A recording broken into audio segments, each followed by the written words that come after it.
Welcome to Jerez and welcome to the post-podium show brought to you by Motul. My name is Michael Hill. No Paddock Show, no fans, but we are going to have a little bit of a look at what the riders get up to after the podium. Toprak Razgatlioglu's just finished on the podium. Chaz Davies as well. Come with me as we follow them to the media centre. Good. I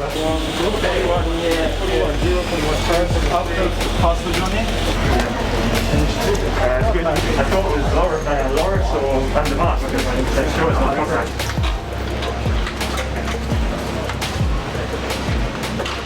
Another fantastic race for Ducati here in Jerez. We've already seen Toprak Razgatlioglu and Chaz Davies make their way into the media centre. We'll be following them in a second, but here is our race winner. Not this guy in front, this is the team manager of Pata Yamaha, Paul Denning. Paul, give us a thumbs up. Good job for Toprak there. Yeah, happy with that. Happy with that. Paul is happy. But this is the man of the moment, the leader of the Motul FIM Superbike World Championship after the first 6 races. A 24-point lead over the 5-time world champion Jonathan Rea. And Alex Lowe's is in 3rd place in the championship. Here he comes. We'll excuse him for not even having the leathers on because that was an incredible race from this man here. 2 wins out of 2 in Jerez. He's talking to Giovanni Krupi, his crew chief on the right-hand side. But this is the man of the moment, the leader of the World Championship. Scott, happy with that? Very happy with that. It was pretty good. Hot race, tough race. But I felt confident, and I wanted Johnny in the Super Pole race, but I got stuck with Toprak, so I felt I could make a gap and go on my own, and it's good mentally for me to do that, you know, to win a race and then lead a race, more or less all of it, makes me very happy and confident. So we come away here in a very good position, you know, like 10 years ago I pulled out a hot race in Malaysia. 10 years later, I won 2 races in the hottest condition ever, so the motivation is there. Good job. We'll see you in Portugal. Thank you. Giovanni Krupi as well, very instrumental in the championship last year in the UK, and obviously a big part of Scott's success. You must be super happy, Giovanni. I am. I tell you I am. I can see the sweat. Looks like you've been riding 20 laps as well. Yeah, it was also some water because it's really hot. Good job. We'll let you get with Scott. Thank you. Let's keep walking because I can see Chaz Davies is down here. Now normally what happens, this is a bit of a behind the scenes view. You don't normally get into the media centre here, but the riders coming in, a very different media centre look to what we would normally have. The lockers here of course for all the journalists, and then we have a whole series of interviews taking place because of COVID-19 and all of the various restrictions. You can see the various journalists are spread out and about. Let's make our way through here. We can see of course Flavia here from Pirelli, of course getting all the latest information from the Pirelli tyres. See Chaz Davies here just having a bit of a chat with Jonathan Rea. And see if we can maybe just squeeze in here and break this up and have a bit of a chat with him. Chaz, obviously with the masks on, first podium of the season. What a cracking ride.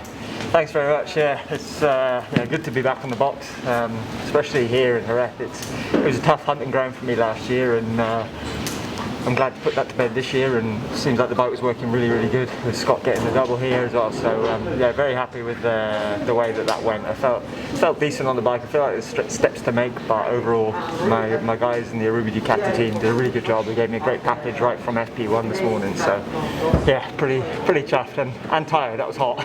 Yeah, it looked hot. Same pace as Scott towards the end. Of course, just a little bit of a gap at the beginning, but looking towards the rest of the season, it's a condensed season. You're in the mix. You're back.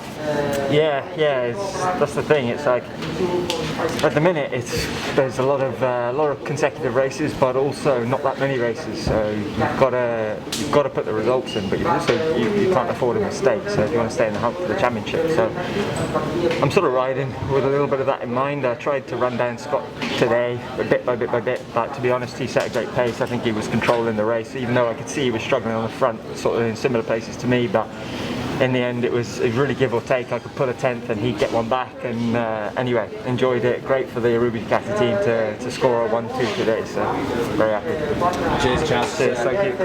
Let's have a look over here. We will get a word with Michael Ruben Rinaldi because it wasn't just 2 Ducatis on the podium, 3 Ducati Panigales in the top 4. They've never had 3 Ducati Panigales on the podium, but tell you what, Michael Rinaldi, he was so close to getting it on the box today. Incredible speed at the end, the same sort of pace as Chaz and Scott Redding in the last 4 laps, and definitely going to be one to watch for the season. We'll catch up with him in a minute. Just follow me if you can. Just have a little look over here. We won't get too close because this is being set up, a little working area if you like, for Eurosport, one of the external broadcasters of the championship, and you can see with the headset on, face mask on. He's already got changed, super quick change. Tell you what, he's as quick as getting changed into his civvies as he is at getting around the track, isn't he? But Jonathan Ray obviously talking to the Eurosport cameras. We will catch up with Jonathan in a second. And if we just scan around the media centre, you can see everybody observing the various rules and protocols that have been put in place. Toprak just pointing out his elbow here. Toprak, can we just see on the camera here your elbow, because you're pointing at the elbow. Jeez, look how deep that is. If you didn't see the beginning part of the race on the warm-up lap, Toprak Razgal, you're lucky to be on the podium, because that was one heck of a save. Tell us about it. First, second corner, an asphalt, incredible grip, I understand. Look. It's terrible, it's making me feel sick. No, I try just, how was the front feeling, but front sliding, I try pick up, like Marquez, but not pick up. Just, I sliding like this and stop. Wow, but an incredible ride. How was it to ride with this injury? I don't feeling pain. You feel nothing? I like not feeling, but after the ride, feeling pain, yeah. Yeah. Happy with the weekend? Yes, because Friday not good start, and I'm not good feeling the bike, but after in the race, it's good position, good take the point. Yeah, we are happy, and we see you in Portimao. We will indeed, we'll see you in Portimao. I'll go and get some ice on that. There's no problem.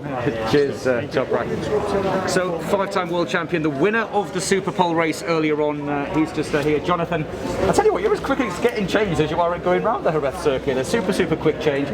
Looked as though possibly a tyre. Tell the viewers, what was it? Was it the tyre? Yeah, I just felt terrible from lap 1. You know, when I went through turn 3 and 4, the rear just came right round, and I thought, you know, I was using the harder option than the rest. I did it yesterday. It's a development tyre, and I felt good yesterday. I felt like it was pushing into the ground and going forward. But today it just wasn't hooking up. So we need to look at the data and see what's up. You know, Pirelli, we should look at the tyre together, see if there's any difference in consistencies. But it was quite clear from the start. So I felt like hung out to dry from lap 1. Nothing to do really. So I was making myself quite wide out there, trying to defend my position as much as possible. So frustrating race, but we can take some solace that our bike's in a good place, to be honest. From aside from that race, which we can wipe under the rug, I feel it's been the most positive race we've had for a few years. So and you know what it is to win a championship. So it was very important in that race not to go down. So yes, not finishing on the podium is not what you want, but those points at the end of this condensed season, they could make all the difference. Yeah, definitely. That's important. Just to keep on doing what I can do. It would have been nicer to make a bad weekend, on the podium, but 6th we have to take that, and move to Portugal. Happy hunting ground there for me. I really feel good there, so hopefully we can rebound next week. Good job. So Jonathan's currently second in the championship, and I don't know if you can see just across here his teammate Alex Lowe's, not the Saturday that he wanted in Jerez, but an absolutely fantastic return to form today, right in the mix. Alex, I tell you what, that was like a Moto 3 race at the various corners there. There was elbows out and 3 abreast. Good fun. Good to see you back in the mix, and of course getting the better of Jonathan keeps you well in contention for this championship. Yeah, to be honest, it was literally a baptism of fire for me yesterday. Still learning the bike. Obviously it's a little bit different coming to these tracks in the winter when it's really cold and you've got one setting for the bike, but the temperature's so high.